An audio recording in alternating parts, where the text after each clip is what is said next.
What is up, guys? Welcome back to the channel. My name is Travis. This is TWA Motorsports, and today we're going to be working on the Sierra pickup truck. Now, I know it looks really gross right now because it's been raining. This is actually the first sunny day that I've had, and probably should be washing it today. It is also nasty under the hood. We will address that down the road, but today we're going to be working on the fact that on my way to work, the last time I drove this truck, it was running kind of rough.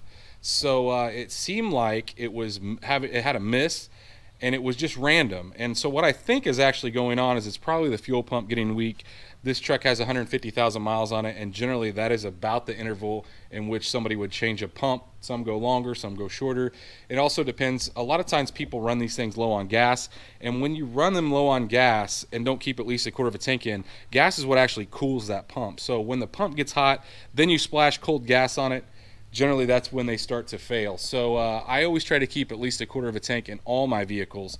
But nonetheless, we're going to be starting with some Seafoam. You can see I've got 2 containers up there. I've used this in past projects. It's done a great job. The reason we're going to start there is I'm going to clean everything out of the tank. So one of those containers I'm going to pour into the gas tank.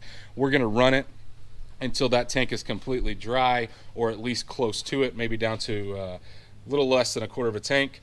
And then the second half, or the other container, I'm going to pour half of that into the brake booster line that goes into your brake booster. I'm going to unplug this vacuum line, goes into the intake, and I'll show you that. We're going to get the truck nice and warm, and we're going to pour it in there. It's going to try to choke out the truck.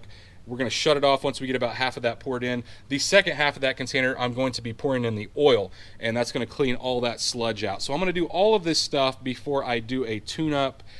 A tune-up is going to be in the next video on this truck because, oh my gosh, it probably needs one. I doubt that I'm pretty sure it's got the factory plug wires, the factory plugs, everything on this truck down to the air filter is all factory, I'm pretty sure. So we need to get it a good tune-up. Chances are down the road I'll probably go with a V8. If I don't, though, I would like to get a little more mileage out of this. Right now, it's getting about 16 miles a gallon. My dad has this exact same truck, except his is a step side, and his gets about 19 to 20. So I know that it's leaving some mileage on the table. I feel like it just needs a good tune-up, and so that's what we're going to do today. So I'm going to go grab my tripod. We'll set it up. I'm going to, like I said, I'm going to pour that first container into the tank. We're going to start this thing up, get it up to operating temperature, and then we'll pull this loose. And well, you guys will see the progress as we go, and we will make a nice smoke show once we start this thing back up. Now, when you're doing something like this, it doesn't hurt, obviously, to, oh man, I'm just scratching this truck all up. It doesn't hurt to have a funnel because, I don't know if you guys pour any better than I do, but I would pour it all over the side. And of course, I just broke the tab off. Okay, so pause. I pulled the ring off. That sucks. Okay, we're back going. What I was saying is you need a funnel, just because I can't pour very good, and I obviously can't even take the ring off right. So we're going to pour this entire thing into the tank. And I've got about 3/4 of a tank of gas in it right now.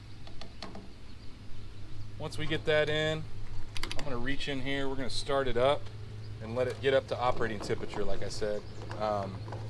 We just want it nice and warm before we pour some in the intake.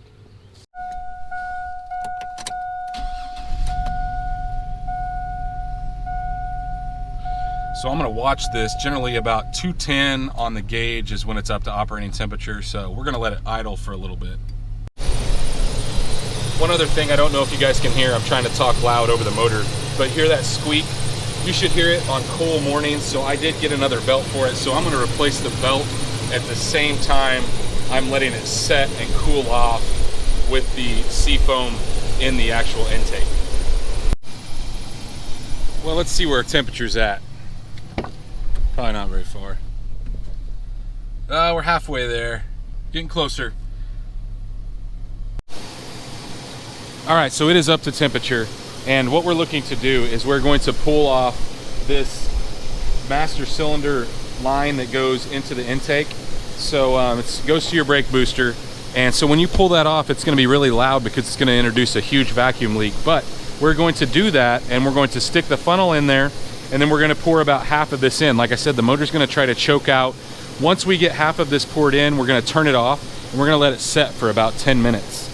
In that 10 minutes, then we'll, like I said, pour some in the oil and we're going to replace the belt at the same time. But let's go ahead and pull that loose. You're going to see what I'm talking about. It's going to be really noisy.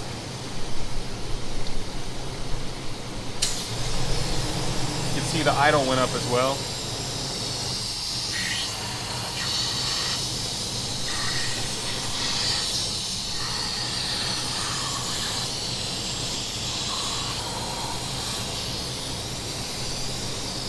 I'm actually going to go grab a pair of pliers and take this off.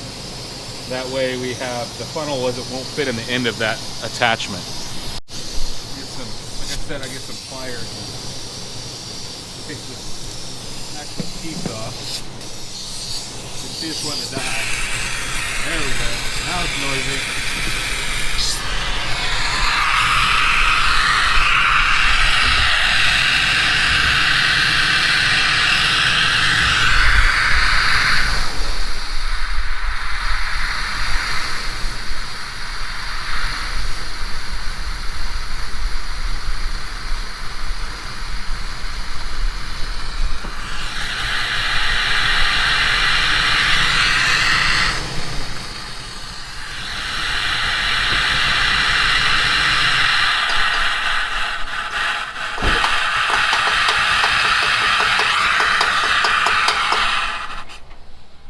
You can see the smoke already barreling out of the side, but anyway, we've got it shut off, so we're good. I'm going to go ahead and hook this back up, and like I said, we're going to let this set for about 10 minutes with it setting in there.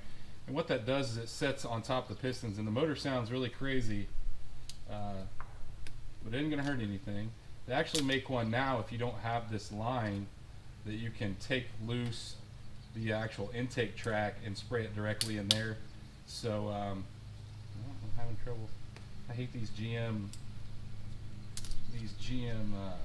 clamps. Just suck. They make a tool for it, and I need to get one of those. All right, I'm gonna go ahead and hook this up, like I said, and we're gonna pour that other piece directly into the rest of it directly into the oil, and then we'll grab a wrench and we will take loose the tensioner and get the belt off. Makes me crazy. It's like pouring water in there.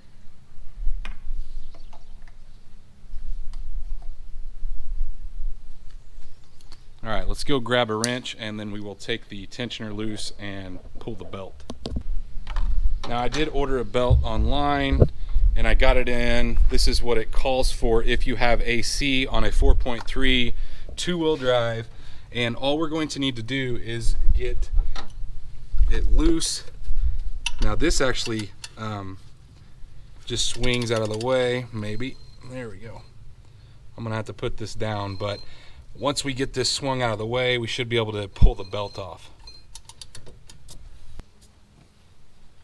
Now that you're up on the tripod, get the belt loose. And it is completely trashed, like I thought that it might be.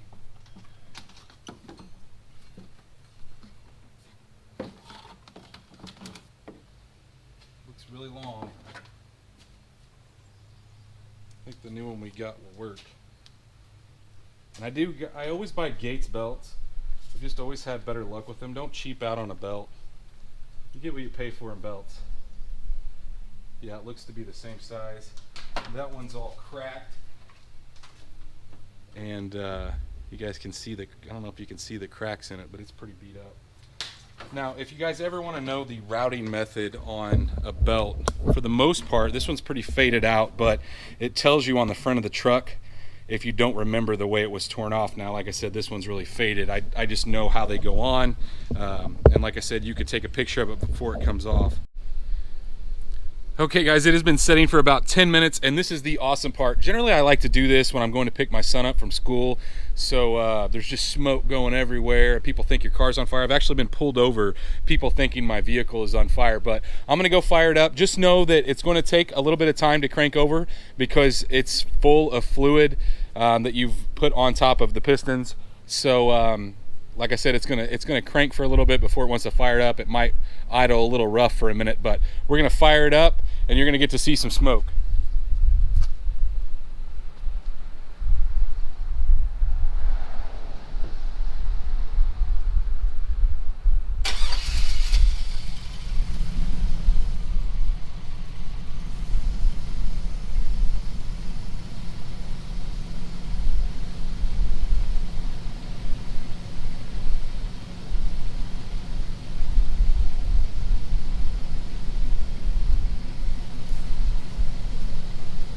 crazy. It's gonna get worse. It's gonna get worse.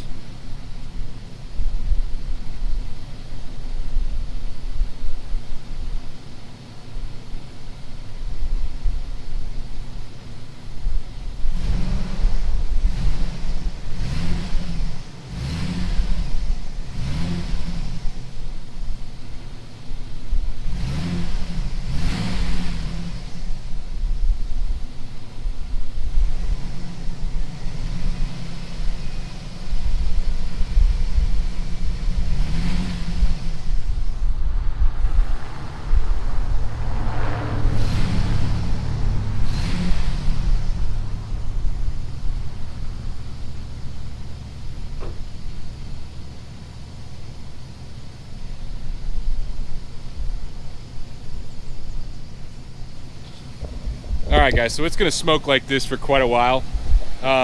Generally, by the time I drive like into town and back, which is about, I don't know, a couple miles, it's generally cleared up by then. But don't worry about it. It will stop smoking once that all burns out. The other thing is, as you can tell, the motor in these things are noisy because of the fan. But you notice my belt squeak's gone,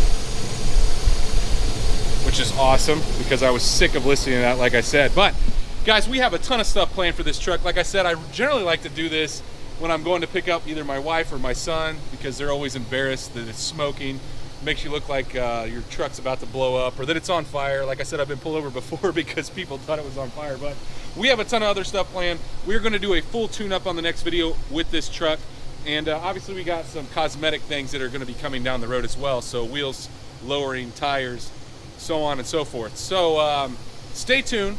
Make sure you're subscribed. If you're not subscribed, go down there and hit that subscribe button. While you're down there, make sure you ring that little bell icon. That way you're notified every time we drop a new video. And well, stay tuned to see what we work on next.